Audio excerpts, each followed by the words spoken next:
లోకేష్ గారి మీద మీ అభిప్రాయం ఏంటి? లోకేష్ గారిని నేను కలుసున్నాను ఇండివిజువల్గా. సో ఫస్ట్లో మీరు ఎప్పుడు ఏ సందర్భంలో? ఎప్పుడంటే నార్మల్గా పప్పు అది ఇది అని అందరూ చెప్తుంటే ఇవి చూడడమే. బట్ నేను ఒకసారి డైరెక్ట్గా మంగళగిరిలో కలుసున్నాను సార్ని, చంద్రబాబు నాయుడు గారిని.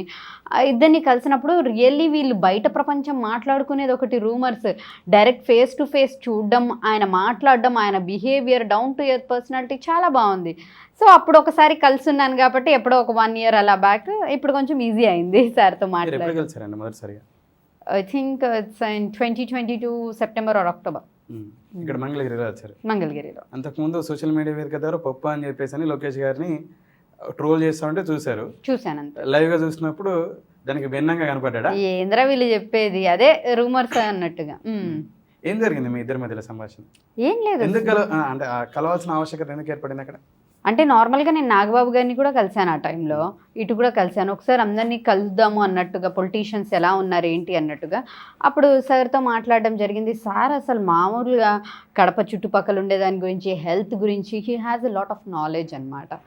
సో ఎడ్యుకేషన్ సిస్టమ్ మీద చాలా బాగా మాట్లాడారు సార్. లోకేష్ గారికి అంత నాలెడ్జ్ ఉందంటారు. 20 minutes హీ వాజ్ ఆసమ్. మీ మధ్యలో ఏం జరిగాయి? ఏంటంటే అది ఎడ్యుకేషన్ గురించి, హెల్త్ గురించి జరిగాయి. దాని మీరు ఇంప్రెస్ అయ్యారంటే చిన్న అంశం కాదు. ఎడ్యుకేషన్ గురించి అంటే ఆ స్టాండర్డ్స్ గురించి ఏం మాట్లాడారు మీరు? ఇప్పుడున్న పొలిటీషియన్స్తో కంపేర్ చేస్తే ఎడ్యుకేషన్ పరంగా ఆయన గ్రేటా కాదా? మీరే చెప్పండి. స్టాన్ఫర్డ్ యూనివర్సిటీలో చదువుకున్నాడు. ఇప్పుడు ఎలా ఉంటుందంటే జనాలకు అందుకే ఆయన రీచ్ అవ్వలేదు, ఆయన మీద నెగిటివ్ ఇంపాక్ట్ పడింది అనమాట. ఇప్పుడు ఇక్కడ పెరిగే వాళ్ళం మాస్గా పెరుగుతాము, సో జనాల్లో ఏదో విధంగా వెళ్ళిపోతాము, వాళ్ళే ఏదో హైప్ చేసేస్తారు. మీరు చూడండి, మాస్ మూవీ చిరుత టైప్ వచ్చింది, జనాలు ఎక్కడికో ఎత్తేసారు. ఆరెంజ్ లాంటి క్లాస్ మూవీ వచ్చింది, అది దాన్ని డౌన్ చేశారు. But still people regret, it was an awesome movie, class movie అని చెప్పేసి. సో జనాలకు అర్థం అవ్వాలంటే కొంచెం లేట్ అవుతుంది. ఇప్పుడు ఇలా వీళ్ళు ఎడ్యుకేటెడ్ ఉన్న రౌడీలు బూతులు మాట్లాడినా, ఎలా మాట్లాడినా వీడే మా లీడర్ అని లేపేస్తున్నారు. అరే కంటెంట్ ఉన్న చోట మీరు చూడట్లేదు. సో నేను మీకు బెస్ట్ ఎగ్జాంపుల్గా ఒక మూవీలో చెప్పేసాను జస్ట్. సో కంటెంట్ ఉన్న లొకేషన్ చూడట్లేదు, మాస్ లీడర్గా ఎమర్జ్ అవుతున్నటువంటి జగన్మోహన్ రెడ్డి గారిని మీరు అన్నటువంటి లేపుతా ఉన్నారంటారా? ఆయన ఒక్కరే కాదు కదా, నేనేమన్నాను, మాస్గా బూతులు మాట వాళ్ళని అందరినీ హైలైట్ చేసేస్తున్నారు. మీకు ఆయన ఏదో చెయ్యాలనుకుంటున్నాడు. ఒక్కసారి ఆలోచించండి, ఎక్కడో ఫారెన్లో ఉండి అలా వచ్చిన పర్సన్కి కొంచెం తెలుగు మాట్లాడడం, ఆయన తెలుగు మీద కామెంట్స్ చేయడం, ఏదేదో జరిగాయి. టైం పడుతుంది, టేక్స్ టైం అబ్బా, అందరికి ఒకేసారి రాదు కదా.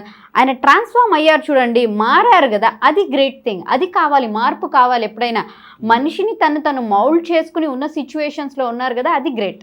అది లోకేష్ గారి నుంచి కాల్ వచ్చింది, లోకేష్ గారి టీం నుంచి, వారి టీం నుంచి మీకు కాల్ వచ్చింది, అటెండ్ అవ్వాలనుకున్నారు, గ్రేట్ ఆపర్చునిటీ అని చెప్పేసి.